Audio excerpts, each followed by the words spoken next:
محدود علم کی چیزیں ہیں، میری فکر کی روشنی کا بہاؤ۔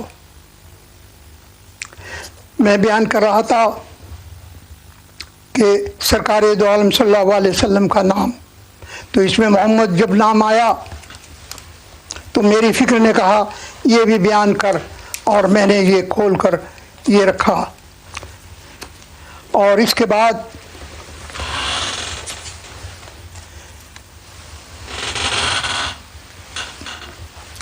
جناب سیدہ کا نام جناب فاطمہ کا آیا، میں نے جناب فاطمہ کا نام کھولا اور کھول کر کے یہ دکھلایا تاکہ لوگ دیکھ سکیں۔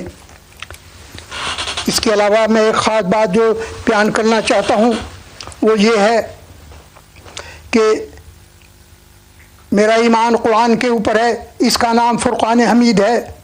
یہ فرق بتلاتی ہے دو قوتوں کے درمیان میں، روشنی اور اندھیرا، خیر اور شر،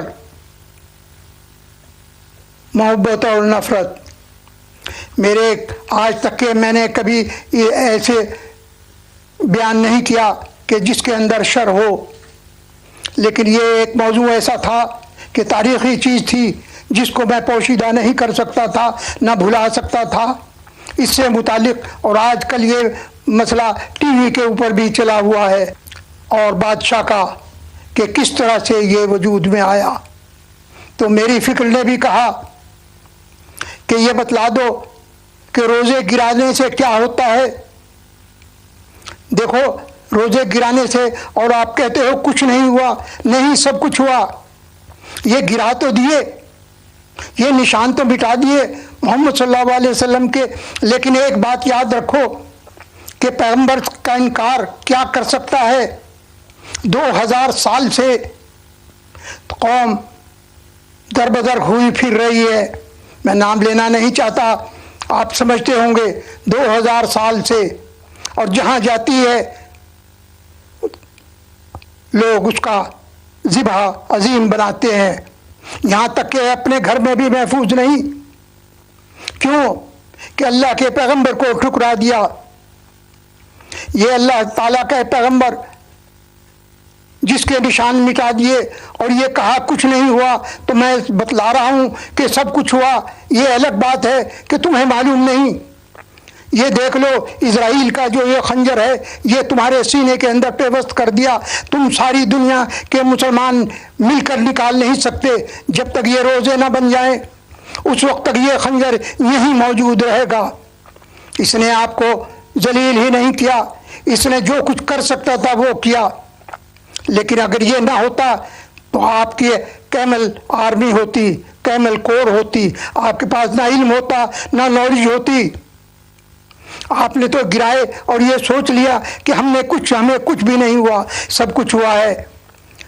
قرآن اللہ کے گھر میں اگر ترمیم کی جائے، اللہ کی کتاب میں اگر ترمیم کی جائے، کتاب والے کے اندر اگر اس کے نشان مٹائے جائیں تو دنیا میں سب کچھ ہوگا، ذلیل و خوار ہی نہیں۔ ایک اللہ کے عذاب کے انتظار میں رہو کہ اس نے آنا ہی آنا ہے۔ ساری دنیا کا دولت ہونے کے باوجود مفلس نظر آتے ہیں۔ یہ کیوں؟ اس کی نسبت آپ یورپ میں چلے جاؤ، انگلینڈ میں دیکھو، لوگ یہاں آ کر کے اپنا پیسہ رکھتے ہیں۔ کیوں؟ کیونکہ یہاں حفاظت ہے۔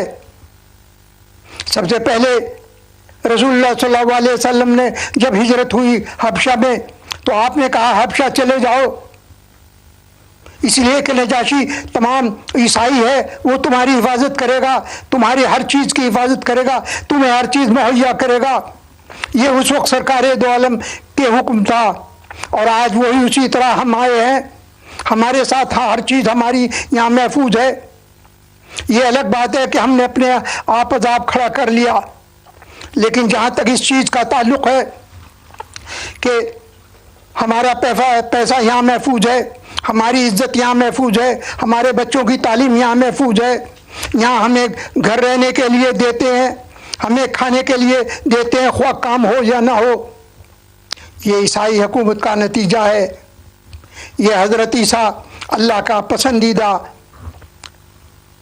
پیغمبر ہیں، جس نے انکار کیا اس کا نتیجہ آپ کے سامنے موجود ہے۔ اسی طرح سرکار دو عالم آخری پیغمبر تھے، ان کا انکار کیا کر سکتا ہے؟ یہ آپ خود وقت بتلائے گا، اور وقت آپ کے سامنے ہے۔ ساری دنیا میں ہم ذلیل و خوار ہو رہے صرف اس لیے کہ ہم نے اللہ کے پیغمبر کو ٹھکرا دیا۔ ہم نے کہا ہمارے جیسے تھے۔ آپ اندازہ کرو، ہمارے جیسی سے تو دنیا بھری ہوئی ہے۔ یہ اندازہ کرو، جس کے اوپر قرآن نازل ہوتا ہے، جس سے فرشتے آ کر اجازت طلب کرتے ہیں تو پھر وہ آتے ہیں۔ اس کے علاوہ یہ کہ معراج پر جو خود گیا، آپ سوچیں گے وہ خواب تھا، کہتے ہیں وہ خواب نہیں تھا۔ سر سید احمد کہتے ہیں کہ خواب نہیں، وہ حقیقت تھی۔ اللہ تعالیٰ فرماتے ہیں سبحان الذی بعبدہ لیلا من المسجد الحرام، وہ پاک ذات ہے جو اپنے بندے کو مسجد احرام سے مسجد اقصی لے گیا۔ تو جبرائیل، یہ کہیں نہیں کہ جبرائیل لے کر کے گئے، یہ کہیں نہیں